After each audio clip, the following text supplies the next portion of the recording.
Mesdames et messieurs, bonjour. Fini les vacances, les portes des écoles s'ouvrent à nouveau pour accueillir la rentrée scolaire 2018-2019. Une rentrée que beaucoup de parents abordent avec difficulté, surtout des difficultés financières auxquelles s'ajoutent des frais de scolarité et autres dépenses connexes assez élevés que leur imposent les établissements scolaires, surtout privés. L'écolage au Bénin est-il alors devenu un business pour les promoteurs d'établissements scolaires privés? Le sujet fera l'objet de décryptage de cette émission. Puis nous intéressés à une source d'énergie électrique vers laquelle beaucoup de ménages courent s'abreuver. Aujourd'hui, il s'agit de l'énergie solaire qui semble s'imposer.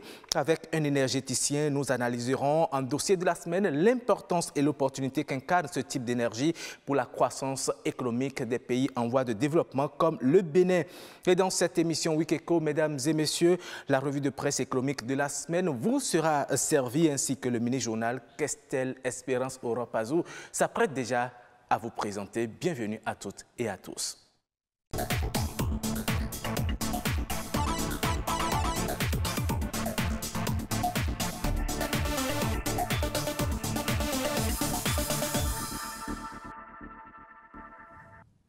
Bonjour à tous et bienvenue dans le mini-journal.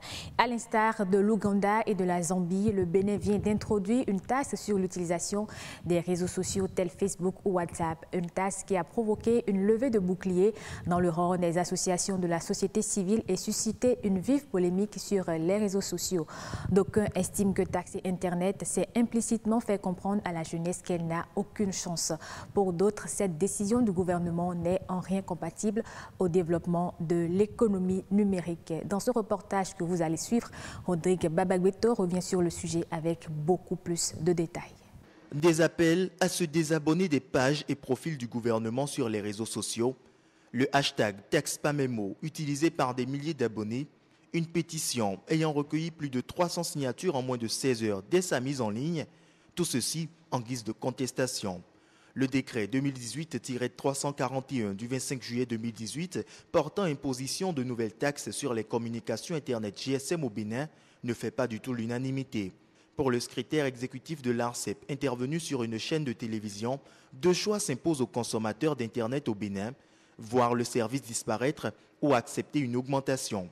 Au lieu de laisser Internet être le substitut d'un produit qui procure beaucoup de revenus aux opérateurs GSM, il nous faut équilibrer pour que l'accès à Internet puisse générer des revenus au GSM et que les autres produits de communication classiques qui ne génèrent plus de revenus ne disparaissent point.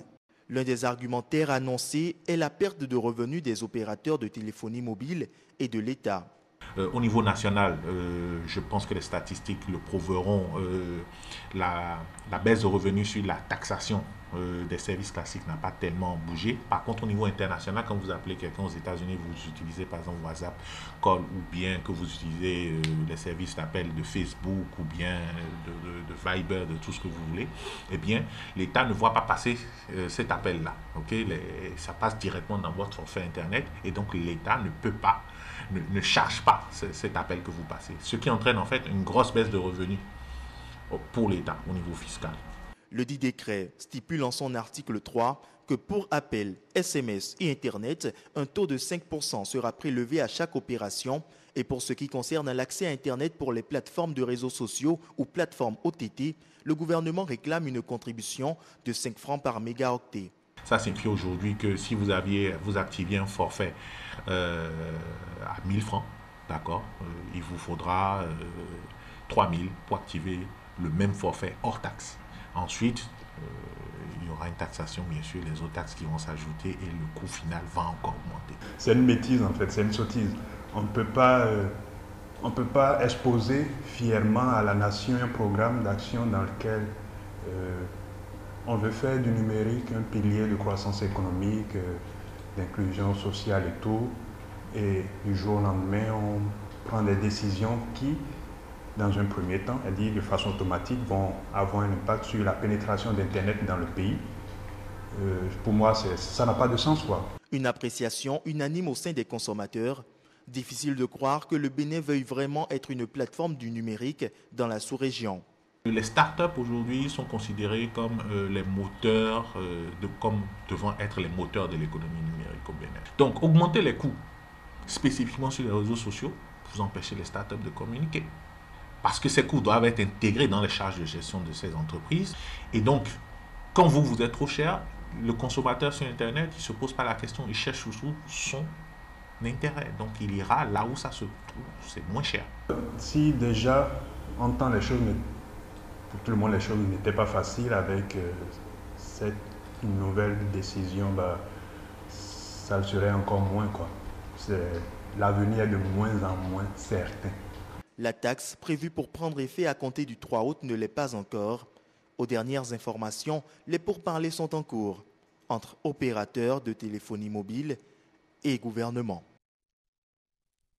Entre locataires et propriétaires de maisons, ce n'est pas toujours la lune de miel.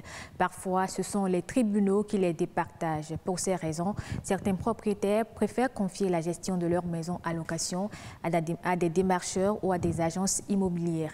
Mais à quelle réalité sont-ils confrontés? Ce reportage nous livre les détails. Après la construction de sa maison, la mise en location est une autre paire de manches.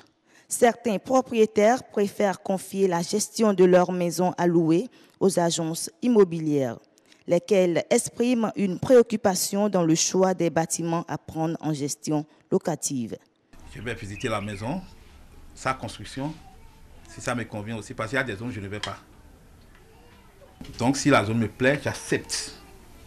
Dans le cas contraire, maintenant, si consensus entre nous deux, eh bien, on fait un contrat de gestion entre propriétaire et agence. Martin est propriétaire de maisons à louer à Cotonou. Il a choisi de confier la mise en location de ses appartements à une agence immobilière. Je confie ça à une agence immobilière. Bon, je l'ai confié surtout pour éviter les tracasseries que font subir les locataires. Étant donné que moi aussi j'ai été locataire, bon, je connais les difficultés que rencontraient mes anciens propriétaires. Donc c'est ça qui m'a poussé surtout à confier aux agences immobilières. Après la signature du contrat entre propriétaires et agences immobilières, le rôle des démarcheurs dans ce contrat locatif n'est pas à négliger. J'informe les démarcheurs comme quoi j'ai des maisons, j'ai des chambres libres. Donc ce sont ces démarcheurs qui affichent leur numéro devant ces maisons, histoire de faire venir les locataires. Une fois le locataire trouvé, l'agent immobilier s'entretient avec lui sur le contrat de location. Le locataire et moi, responsable de l'agence, ça veut dire quand est-ce que vous allez payer le loyer, les comportements dans la maison, il ne faut pas perturber l'autre, la date de paiement. Et il y a un point essentiel, c'est le préavis. Le préavis, quand le locataire veut sortir, il va avertir son propriétaire. Le propriétaire aussi, quand il veut sa chambre, il avertit son locataire. Comme plusieurs locataires, Emmanuel a toujours traité avec des agences immobilières. Moi, je n'en ai pas rencontré de difficultés. Non, bon, avec l'agence immobilière, il suffit d'être sérieux et ne pas s'afficher comme faux. Et le rapport, ça se passe très bien. Exerçant depuis plusieurs années le métier d'agent immobilier, Prosper est souvent confronté à divers problèmes. Il y a des propriétaires qui viennent, ils prennent l'intégralité de leur maison. Si c'est à 20 000, 100 000, telle personne n'a pas payé, non, ce n'est pas son problème. Mais dans ces cas, l'avance qui est versée par les locataires, moi je déteste tout ça là. À la fin du mois, je dépasse ça de l'avance de chacun. Maintenant, si le locataire ne paye pas, il y a des moments où je sors l'argent, je paye à la place du locataire avant que le locataire ne me rembourse. Des fois, les gens ne payent pas, ils s'en vont avec. Il y a des locataires qui, quand je vais même dans la maison, on ne dit même pas qu'il a loué chez moi, je ne vais même pas à sa porte. Tous les jours, ils passent par ici pour payer. Quand à chaque fin du mois, ils passent, ils payent. Mais il y a des gens, quand tu ne vas pas, quand tu ne vas pas, ils ne vont pas payer. Des fois, des gens font du bruit. Comme moi, même propriétaire. 10% du loyer perçu, c'est ce qui revient à l'agent immobilier. C'est l'addition de mes ressources qui font un salaire. Maintenant, ça varie. C'est 10% que je prends. Si dans un mois, j'arrive à faire un recouvrement d'1 million, 10% d'1 million, ça fait 100 000. Il y a des moments où je suis à 2 millions de recouvrement, ça fait que je suis à 200 000. C'est ça qui me donne à manger, c'est ça qui a fait que j'ai acheté ma maison. Donc c'est ça qui nourrit tous mes enfants. Se loger reste l'un des principaux besoins de l'homme. Et la satisfaction de ce besoin est sujette à plusieurs contingences qui mettent aux prises propriétaires de maisons, agents immobiliers et des marcheurs au grand profit ou aux grandes dames des locataires. La localité de Ouegbo, dans le département de l'Atlantique, promeut la variété de gari sorgho, une farine à base de manioc dont la fabrication est devenue une activité dans laquelle beaucoup de femmes se spécialisent. À la faveur d'un concours de promotion de l'excellence, les filles et fils de la commune de Tofor ont révélé leur savoir-faire dans plusieurs corps de métier.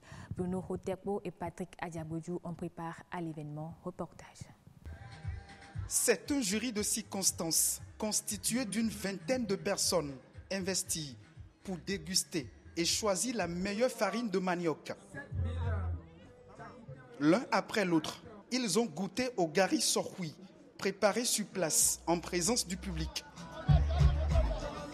Sur les 6 variétés de farine de manioc en compétition, celle des femmes productrices de Ouegbo est déclarée meilleure.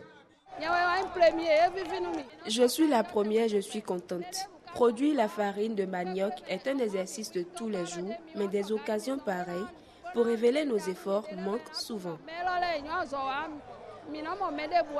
3 salons de coiffure ont dévoilé au public leur maîtrise du métier. La tresse africaine de ces belles demoiselles a séduit les regards. Le jury décerne le meilleur prix à Anne-Marie Dohon pour la finesse de son travail. Ils nous ont donné 3 heures d'horloge pour faire cette tresse africaine. À la fin, sur les 3 concurrentes, je suis la première et je suis contente. Les passionnés du domino ont aussi planché. Les joueurs des jeux de pique, de belote, de dames et de la pétanque se sont affrontés par catégorie. Les meilleurs ont été gratifiés d'une enveloppe allant de 5 000 à 50 000 francs CFA. Des artistes en neb, inspirés par la musique traditionnelle et moderne, ont révélé leur capacité à chanter. 2 sur les 8 en compétition sont promus au rang des meilleurs. Quand on se sacrifie pour un travail, ça paye toujours. Je suis très content et cette distinction m'incite à travailler davantage. Cet événement met en lumière les savoir-faire et s'incruste à pas de géant dans les habitudes. Le gari sorgho devient l'élément fédérateur. On a l'habitude de manger le gari, mais sans avoir une idée de souffrance. Et donc, il est quand même bien que de temps en temps, on puisse célébrer ces femmes-là pour dire combien on les porte dans notre cœur. Gari sorgho, ça m'a beaucoup intéressé parce que c'est un secteur que nous devons promouvoir. L'initiative prend racine et passe d'un simple loisir des vacances à l'étape de concours départemental. Fini donc le temps où l'économie locale souffre de visibilité dans la commune de Tofor. Fini également l'époque où les talents sportifs et artistiques sont mis sous boisseau. Et c'est aussi la fin de ce mini-journal. Merci de l'avoir suivi. À dimanche prochain. Estelle Pazou du gari sorgho, c'était vraiment du beau que nous avons vu, n'est-ce pas? Oui, c'était vraiment que nous n'avons pas goûté au gali. Bon, vous n'avez qu'à voir Patrick Adiabodjou qui a ramené du gari sorgho. Merci à vous Estelle, très bon dimanche à vous. Et puis, mesdames et messieurs, à présent, la revue de presse économique de cette semaine, elle a été réalisée par Gloria Oni et Charlotte Bouvier sous la supervision de Ulvaeus Balogun.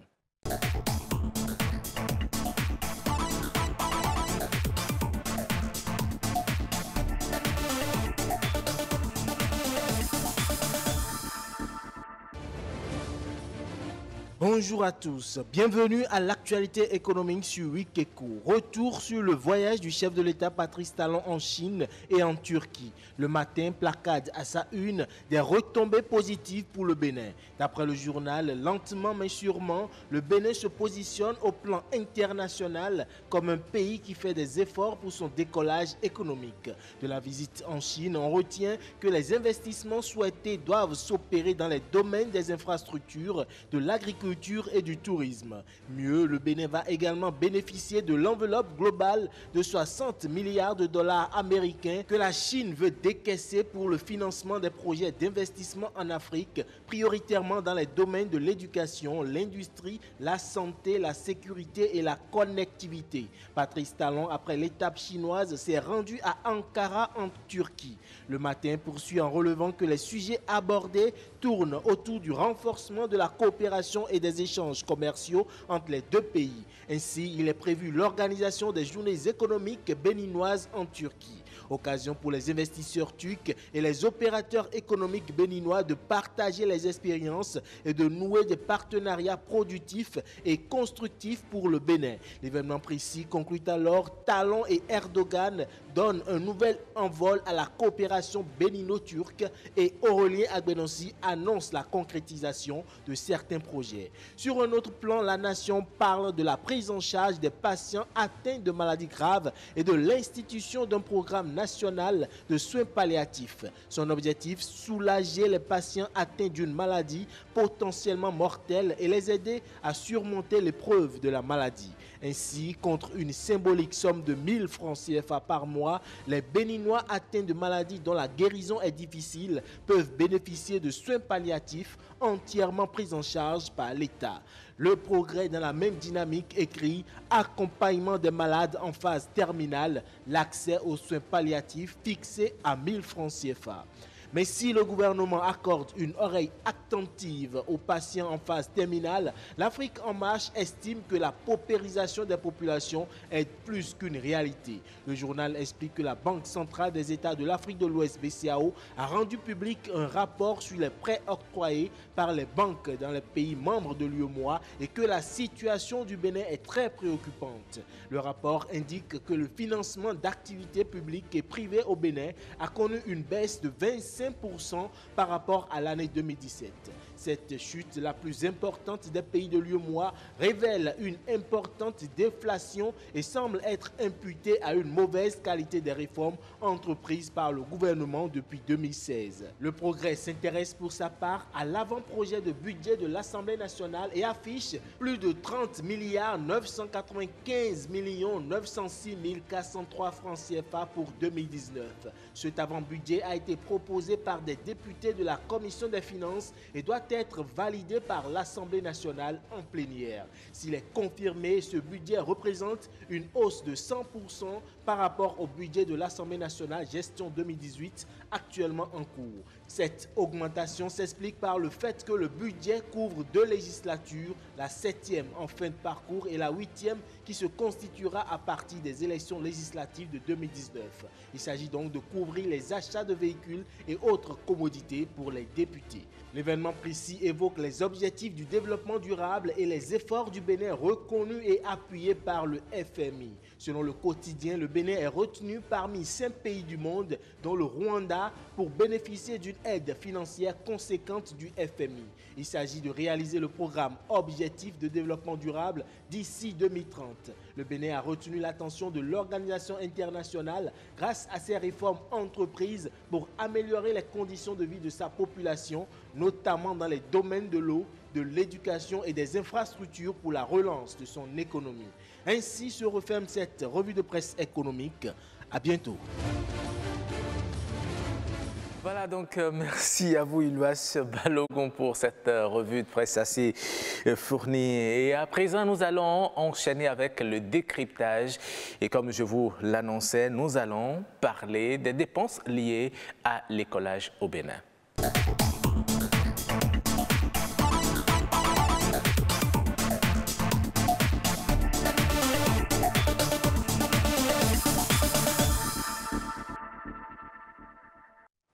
Voilà, ils sont là, mes invités. J'ai le plaisir de commencer à vous les présenter. Moïse Dossoumo, vous le connaissez déjà, très bien habillé ce dimanche. Bonjour. Merci, bonjour. Je rappelle que vous êtes journaliste au quotidien Fraternité. Merci de toujours répondre présent à notre invitation. C'est un plaisir. Oui.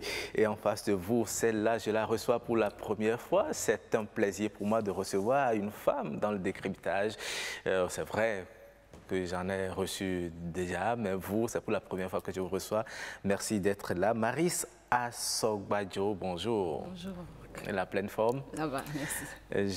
J'informe les téléspectateurs que vous êtes journaliste au quotidien du service public La Nation. Merci d'être là.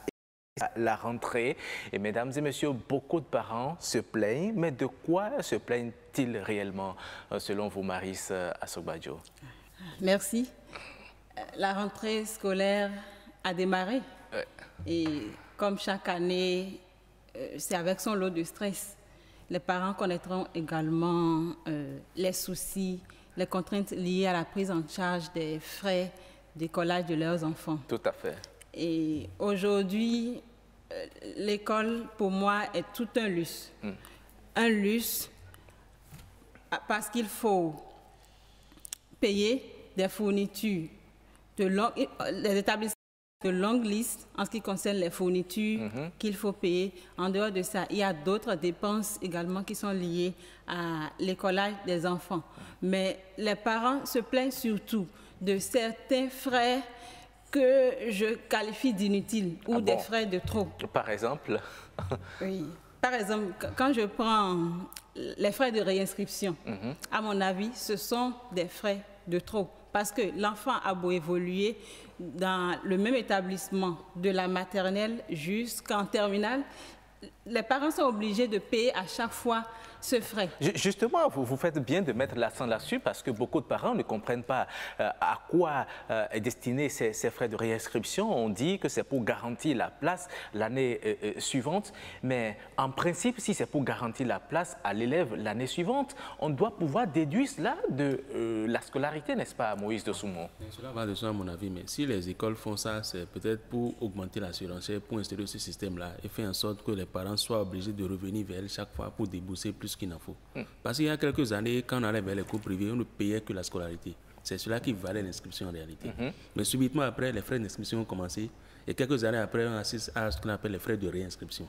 C'est un marché qui est animé à dessein pour se tirer davantage de l'argent de la poche des parents. Et dans certains établissements, les gens payent jusqu'à 20 000 francs. On exige 20 000 francs pour des frais de réinscription. C'est cela que j'appelle le commerce. Et ce ne sont pas des frais qui sont retournés après aux parents. Non, du tout. En fait, ces écoles disent que c'est juste pour garantir la place à l'enfant. Parce qu'on estime que les parents peuvent décider de lui faire changer d'école. Et si un parent fait changer d'école à son enfant, il ne le notifie pas forcément à l'école d'origine.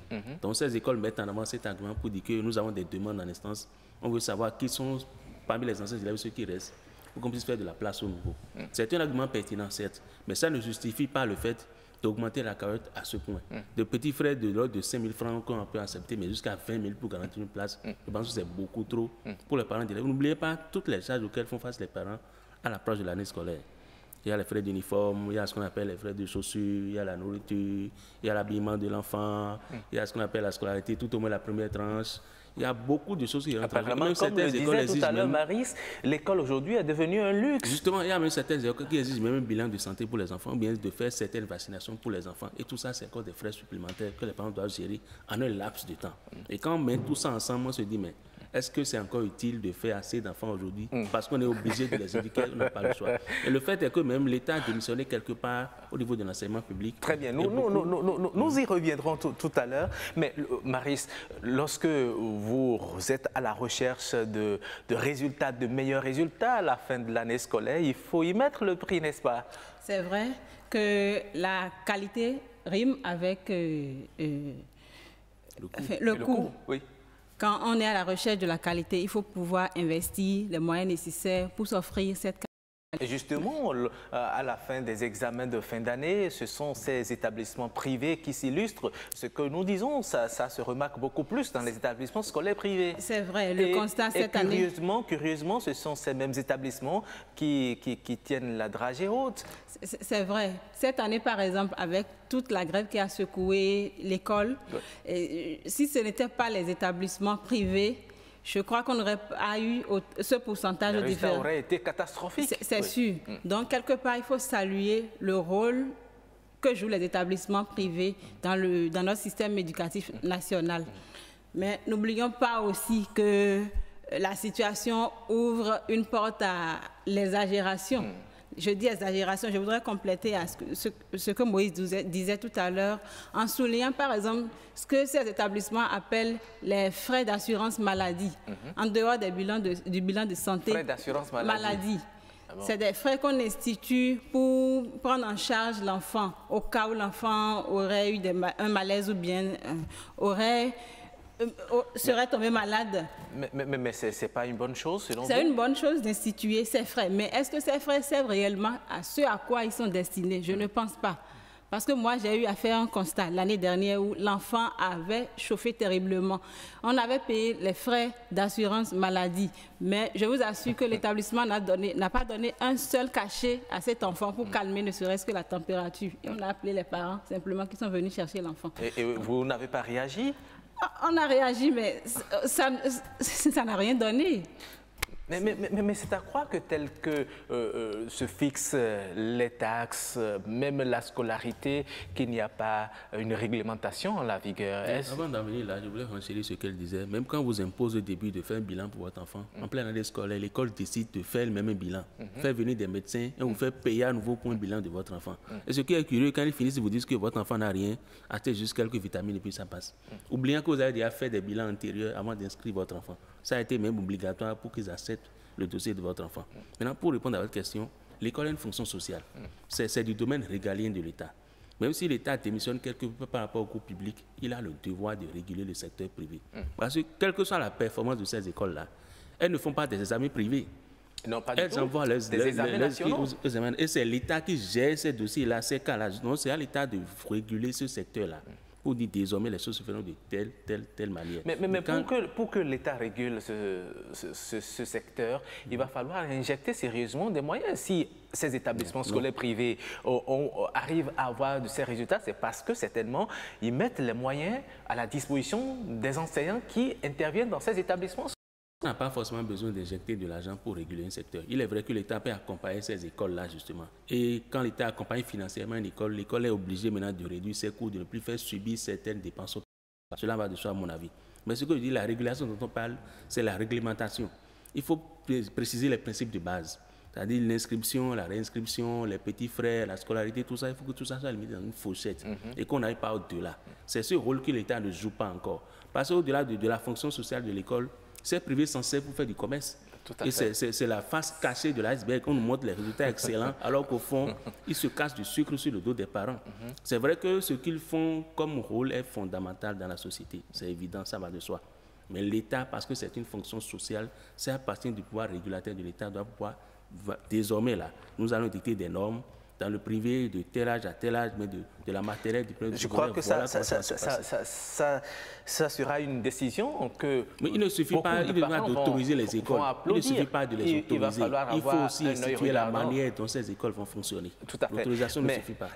Dites-moi, lorsque les établissements scolaires, comment dit-on, imposent à certains parents d'acheter les fournitures scolaires dans leurs établissements scolaires, est-ce que ce n'est pas par un souci d'uniformiser les fournitures scolaires au niveau de leurs apprenants qui le font? Il en est de même pour les uniformes kaki, par exemple, où on constate que certains parents préfèrent aller acheter des kakis qui ne sont pas uniformes à ce qui est recommandé dans l'établissement scolaire. Est-ce que vous ne pensez pas que c'est beaucoup plus par cette envie ou bien cette vision d'avoir une uniformisation des choses dans leur établissement qu'ils l'imposent aux parents? Uniformiser, c'est une bonne chose. Mais avec ce qui se passe aujourd'hui, on se demande si nos parents n'ont pas été à l'école. Parce que pour moi, on n'a pas besoin forcément d'avoir un modèle de ce genre avant de promouvoir une éducation de qualité, et où les établissements imposent leur manuel carrément à des élèves, pendant que dans le même temps, il y en a à des points de vente où on peut s'en acheter à moindre prix. Je pense que c'est leur manière de faire leur commerce, tout simplement. Vous pensez que c'est du commerce et que le social a déserté le forum, c'est ça? Oui, c'est du commerce, puisque les établissements privés, moi je les compare à des entreprises privées. Et dans le privé, on est d'accord que c'est toujours le profit qui prime. Tout à fait. Mais même par rapport aux charges, ces établissements ont des charges qu'ils doivent supporter. Vous ne pensez pas qu'ils ont raison? Si on prend l'école primaire, bon, l'école publique, il y a les subventions de l'État qu'ils ont. Mais de l'autre côté, ils n'en ont pas. Il va falloir qu'ils trouvent le financement quelque part, n'est-ce pas? Ce n'est pas faux ce que vous dites, mais il faut remarquer que chaque année, les dépenses que ces établissements imposent aux parents montent. C'est comme si, du côté des parents, cela induit nécessairement une augmentation de leurs revenus mensuels.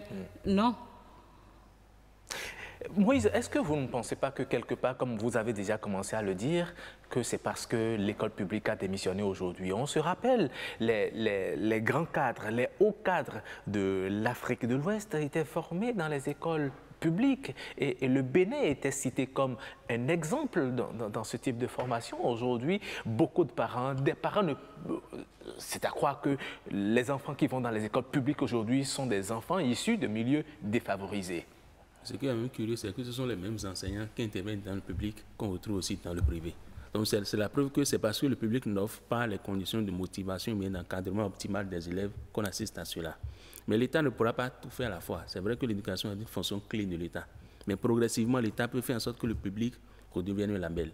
Mais pour l'instant, puisque les parents sont contraints, en vue d'offrir le meilleur à leurs enfants d'aller vers le privé, il faut que l'État régule ce secteur-là.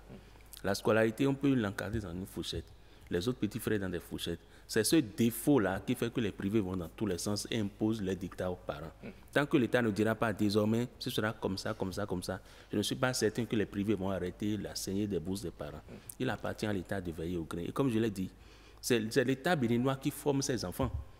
Même si le privé vient à la rescousse, ce sont des enfants béninois qui vont représenter l'État béninois aux examens. Quand on dit le taux national d'échec ou bien d'admissible, c'est l'État béninois qu'on voit. On ne voit ni le public ni le privé. Donc c'est l'État qui doit veiller au grain à ce niveau-là. Tout à fait. Si tu permets. Oui, allez-y. Moïse parle de la réglementation. Moi, je pense que ce serait difficile vraiment de réglementer le milieu. Ah bon? Oui. Pourquoi? À cause du poids de ces établissements dans notre système éducatif national. Je prends un exemple. Cette année, quand le ministère a sorti le décret instituant le port obligatoire de kaki, oui. Quand les gens ont commencé par ronchonner, en même temps, le décret a été rapporté. C'est pour vous dire que l'État aussi, quelque part, est conscient du rôle que jouent ces établissements. Est-ce que c'est à cause de ces ronchonnements que le décret a été rapporté ou bien c'était pas... Dans le cas d'espèce, c'était une décision très précipitée. C'était presque à 2 mois de la rentrée qu'on prend une décision du genre, alors que les gens avaient déjà commandé leur stock. Ce n'était pas évident au vu des raisons économiques. La situation dont parle Moïse a évolué ainsi depuis des années et les parents même s'en accommodent, ils ne disent rien. Non, mais ce n'est pas une raison pour que ça continue. Parce que pour que ces écoles existent, quelle que soit leur nature, bien leur propriétaire, c'est l'État qui autorise. Tout à fait. Vous ne pouvez pas autoriser quelque chose et ne pas aller contrôler ce qui s'y passe. Voilà. Pour moi, ça va de soi. Voilà. Aujourd'hui, on décrit la surenchère que pratiquent les établissements scolaires privés, mais lorsque vous prenez vous-même parent, votre élève, un enfant qui est en classe de 3e par exemple, à qui vous devez prendre par exemple des répétiteurs qui exigent aussi par matière peut-être 20 000 francs, 30 000 francs, il y en a qui prennent même plus. Est-ce que vous ne pensez pas que quelque part, ce que les établissements scolaires demandent aujourd'hui sont minimes par rapport à l'investissement privé que le parent fait? Ce que les établissements privés demandent sont minimes par rapport à l'investissement. Oui, si le parent doit prendre des répétiteurs, comment dit-on, à son enfant, prendre peut-être jusqu'à 3 répétiteurs, alors que dans l'établissement, on organise des séances de répétition où vous allez payer peut-être 5 000 ou bien 10 000 francs par mois qui englobent tout ça. Dans une certaine mesure, on peut dire oui. Mais quand on met ensemble également les dépenses dans les établissements privés, quand on totalise toutes les dépenses au cours d'une année, je ne crois pas qu'il y ait grande différence avec ce que les répétiteurs font à la maison avec les enfants, avec les dépenses qu'imposent les répétiteurs aux enfants. Mais moi, je pense fondamentalement que même l'institution même de cette affaire de répétiteur-là, c'est une des tâches de notre système éducatif. Quand vous avez votre enfant à l'école, vous payez la scolarité, que ce soit le public ou le privé, c'est qu'il est censé aller apprendre le savoir. Et si vous êtes obligé de répétiteur pour des matières à la maison, c'est qu'il y a une défaillance, une carence au niveau de l'école. Quand votre enfant va à l'école, l'enseignant lui enseigne les choses, lui explique. Et il a le droit de dire, je n'ai pas compris, expliquez-moi. S'il a des failles particulières, s'il a des failles particulières, c'est à l'enseignant de déceler, tel enfant a des failles, il faut que je l'encadre autrement pour qu'il aille mieux. Si possible, lui faire des cours de renforcement sur certaines périodes. Mais des répétiteurs de manière permanente, dans plusieurs matières le long de l'année, ça c'est à quoi? C'est parce que le parent espère de bons résultats à la fin de l'année. Quand l'enfant va à l'école, il y a des tas prononcés chez nous qu'on comprend pour des choses normales. C'est ça. On abrutit les enfants de manière constante. L'enfant va à l'école de 8h à midi, de 15h à 18h30, il rentre à la maison, le répétiteur est là. Le mercredi après-midi, le répétiteur, le samedi, dimanche, le répétiteur est là. Quel temps l'enfant a justement pour s'épanouir autrement? Les études, ce n'est pas du remplissage, ce n'est pas de l'abrutissement. On en fait un peu trop dans ce pays. Merci à vous, Moïse Dossoumo. Ce sera votre mot de fin. Rapidement, Maris Assoubadjo, votre mot de fin très rapidement aussi, parce que le temps est complètement parti. Je voudrais souhaiter simplement aux parents d'avoir les moyens nécessaires de supporter les frais liés à l'écolage de leurs enfants. Parce que ce n'est pas facile du tout.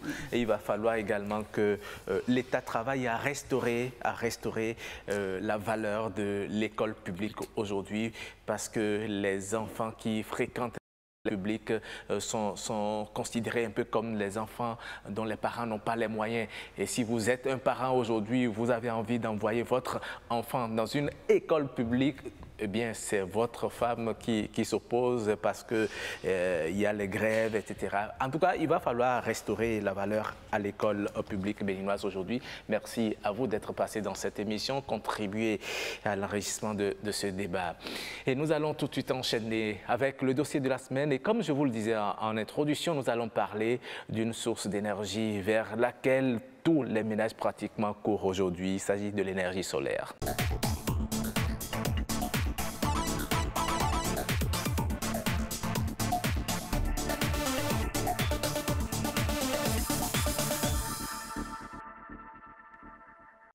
L'Afrique est l'un des rares continents à avoir du soleil en permanence tout au long d'une année civile, un atout favorable au développement de l'énergie solaire. Mais qu'en faisons-nous? A-t-on vraiment conscience de cette réalité? Quels effets l'usage des panneaux solaires a-t-il sur les populations? Suivons d'abord ce reportage réalisé par Patrick Adjagodjou et nous recevons un énergéticien. La lumière brille et le brasseur est en marche. Il est 18h30. Patrick nous conduit à la source de l'énergie électrique qui alimente son domicile. Au début, nous sommes allés avec 2 panneaux de 130 watts, après un panneau de 200 watts, ensuite un autre panneau de 200 watts et à la dernière phase 4 panneaux de 150 watts. Ici, l'éclairage fonctionne du soir au petit matin, tant que les rayons du soleil entrent en contact avec ces panneaux solaires. À l'extérieur, le soir, nous avons 18 lampes qui sont allumées en permanence de 19h jusqu'à 6h ou bien 7h du matin. Vous avez une énergie très stable, sans fluctuation, non variante et une énergie propre. 1230 watts, c'est la capacité énergétique générée chaque jour par ce module de 8 panneaux solaires photovoltaïques pour un coût global d'environ 3 millions de francs CFA. L'énergie atterrit premièrement là, sur cet appareil, qui est le contrôleur de charge, qui charge ces équipements que nous appelons accumulateurs, les 4. Ici, vous avez l'inverseur, c'est cet appareil qui transforme l'énergie continue qui vient des panneaux en énergie alternative. C'est l'énergie que nous utilisons le soir pour alimenter la maison jusqu'au petit matin. D'un ménage à un autre, un Patrick peut en cacher un autre. Ici, l'énergie est également produite à partir du soleil. Les rayons solaires que reçoivent les panneaux sont stockés dans ces batteries de 200 ampères pour être utilisés. Les panneaux envoie l'énergie, ça passe par là pour aller sur les batteries. Et c'est ça qui donne en même temps le niveau de charge. C'est ça qui permet de savoir si les batteries sont en train de se vider, si les batteries sont pleines. C'est ça qui permet de le savoir. Ces panneaux solaires alimentent chez Patrick une dizaine d'ampoules et un poste téléviseur 24 heures sur 24, surtout pendant les vacances. J'ai un congélateur que je ne peux pas utiliser à plein temps. On l'allume autour de 10 heures lorsque le soleil est vraiment ardent. Et déjà autour de 15 heures, 16 heures, on l'arrête. Et ça tient les choses au frais jusqu'au petit matin.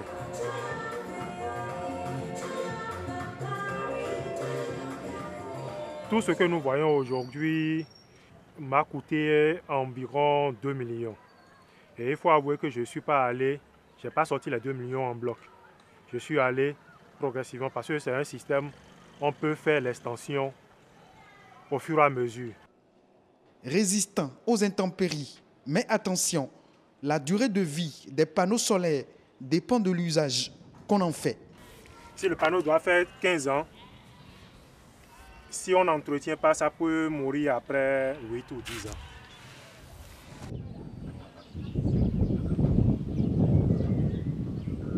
L'entretien des panneaux solaires ne coûte rien.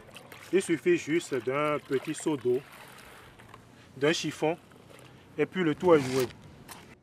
Un simple geste, mais précieux, pour que la lumière luise des années encore, tant que ces panneaux solaires, bien entretenus, convertissent les rayons du soleil en énergie électrique.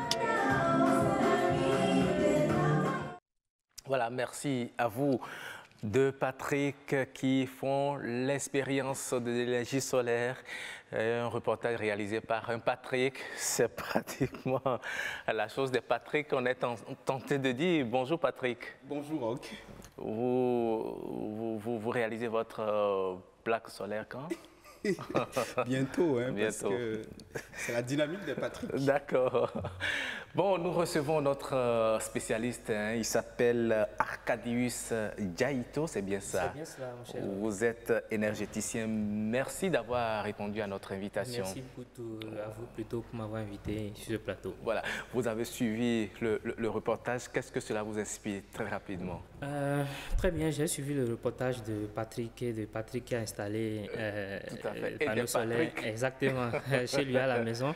Mais c'est la dynamique et nous en tant que spécialistes des énergies renouvelables, notamment du solaire, c'est ce qu'on recommande à beaucoup de ménages pour être un tant soit peu indépendants, donc des sources conventionnelles de production d'énergie. La rouillée vers l'énergie solaire dans les ménages au Bénin, un constat qui devient de plus en plus palpable.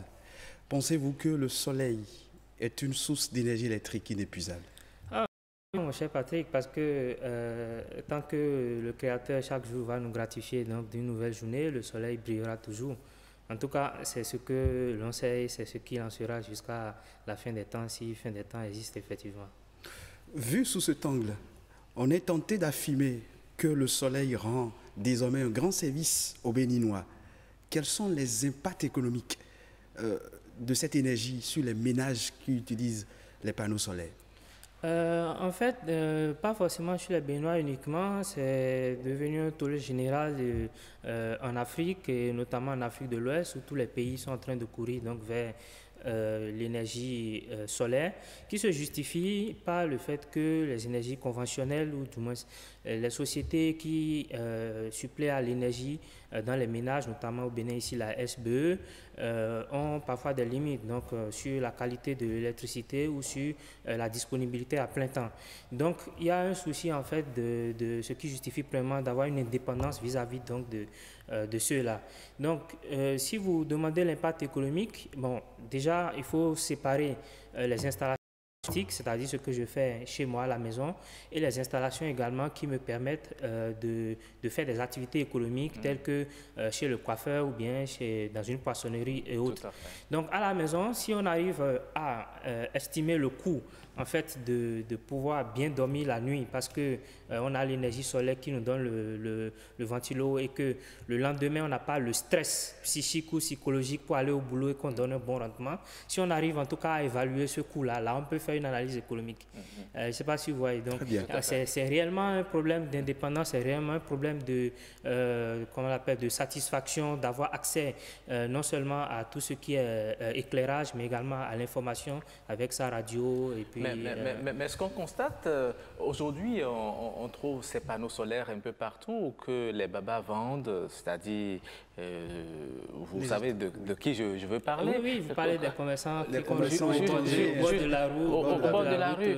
Mais est-ce qu'aujourd'hui, ces panneaux qu'ils exposent sont de meilleure qualité? Non, ça c'est vraiment le débat qui est sur la planche actuellement au niveau de tous les énergéticiens de tous les pays d'Afrique de l'Ouest et notamment au niveau du Bénin. Nous avons donc le Nigeria qui est juste à côté de nous et qui est une porte d'entrée pour beaucoup d'éléments que nous consommons, donc notamment les batteries et les panneaux pour ce qui est du cas du solaire. Je fais l'analogie avec les téléphones portables où quand vous allez sur le marché aujourd'hui, vous avez les téléphones de toutes les qualités possibles. Dépendamment de votre bourse, vous pouvez vous offrir en tout cas un téléphone qui répond à un besoin. Après, ça dépend de la durée ou du temps que ça va prendre. C'est la même chose au niveau des panneaux. Quand vous allez au niveau de ces babas, comme vous les appelez, vous trouvez des panneaux de très mauvaise qualité, du moins des équipements solaires, parce que ce n'est pas que les panneaux, comme vous l'avez vu dans le reportage, ils ont parlé donc du convertisseur ainsi que des batteries et autres, et du régulateur de charge bien évidemment. Donc vous avez des éléments de très mauvaise qualité, de moyenne qualité et de grande qualité.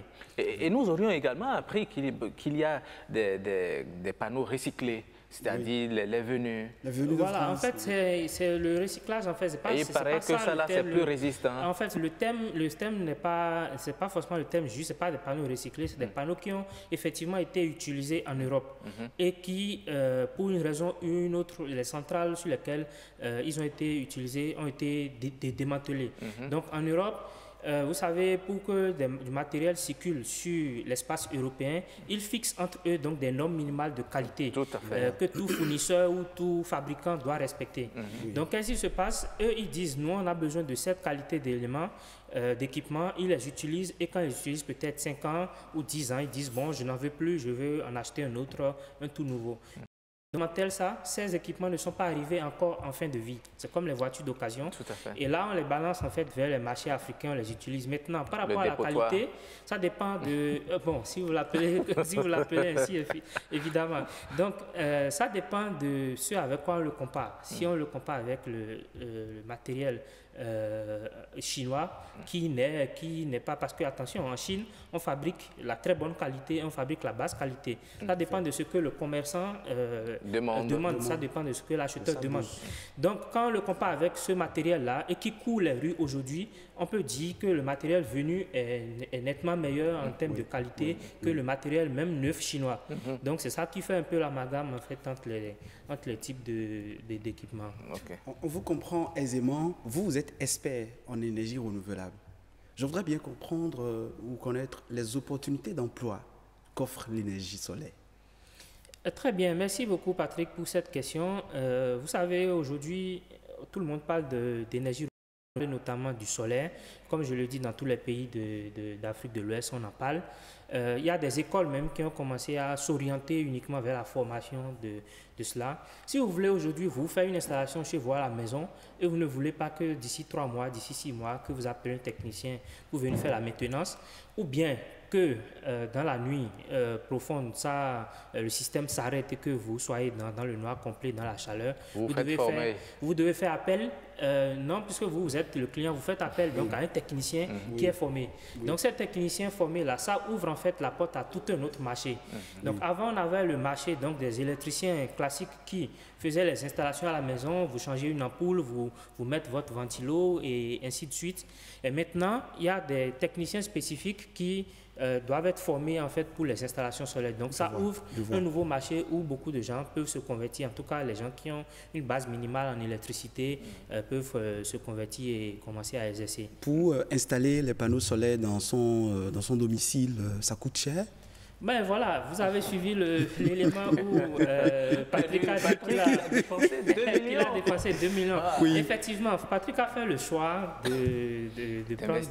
d'investir, ça c'est un, et de prendre des éléments qui, bon, je ne peux pas l'attester sans l'avoir vu, mais en attendant déjà le prix, on sait que c'est des éléments de moyenne qualité vers la grande qualité. Donc ce ne sont pas des éléments de basse qualité. Ben, pour répondre à votre question, ça dépend de ce que vous voulez en faire.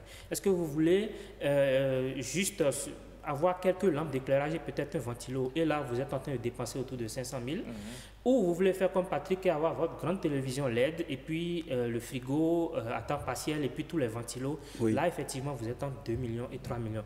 Mais attention, comme il a dit, vous avez la possibilité, c'est ce qui est bien dans le système solaire, bon, on l'a aussi au niveau des compteurs où on peut le changer, on peut passer de 3 à 5 ou à 15 ampères. Vous pouvez installer un système et dire, OK, un an après, vous avez beaucoup plus d'argent, j'ajoute des panneaux, j'ajoute des batteries. Exactement. Donc, vous faites en fait la dépense progressivement et vous ne sentez pas ça forcément sur votre budget. Ah, c'est très intéressant. Je voudrais vous demander, vous sentez un engouement de la part des décideurs du Bénin dans le sens de la promotion de l'énergie solaire? En fait, aujourd'hui, ce n'est plus une alternative, d'accord? C'est une nécessité, une quasi-nécessité de se tourner vers l'énergie solaire. Pourquoi? Parce que je donne des chiffres qui datent de 2 ans, je ne sais pas s'ils ont été actualisés, mais le taux de couverture nationale est autour de 30%, sinon moins. Et en zone rurale, on est encore à moins de 10%, donc même pas un taux à 2 chiffres. Donc, sur ce qui ralentit les investissements, c'est que la SBE peut dépenser beaucoup d'argent, des milliards d'ailleurs, pour amener de l'énergie, donc tirer des réseaux électriques, aller dans des villages, et où c'est peut-être le chef de quartier, le commerçant du quartier seulement qui prennent le compteur. Donc pour eux, ce n'est pas vraiment rentable, même si leur rôle n'est pas en fait la rentabilité. Mais voilà, mais quand vous tournez vers l'énergie solaire, vous avez les centres de santé, les centres socio-communautaires, les centres de santé, le commissariat de police et tout, qui peuvent avoir des éléments. Donc des systèmes solaires pour suppléer. Donc aujourd'hui, l'État est en train de faire des efforts à travers plusieurs projets tels que le MCA et autres, et la BERM également, qui travaillent beaucoup dans ce sens. Merci beaucoup, Arkadius Diaito. Vous êtes tellement intéressant qu'on n'a pas envie de vous arrêter. Malheureusement, en télévision, c'est une question de temps. On a même largement dépassé le temps qui nous est imparti. On me fait de grands gestes de l'autre côté de clôturer. On aura le temps de vous recevoir sur un autre plateau pour mieux approfondir votre développement. Merci également à vous, Patrick Adjagodjou, de m'avoir accompagné. Et mesdames et messieurs, c'est la fin de cette émission que je vous remercie d'avoir suivi. Prenez le rendez-vous tous les dimanches à partir de 11h. C'est Week-Eco. Nous développons les sujets ayant rapport avec l'économie, le développement, comme vous venez de le voir tout à l'heure. Merci. Sachez que chaque jour est une opportunité que vous devez saisir la vôtre dès maintenant. Au revoir et à bientôt.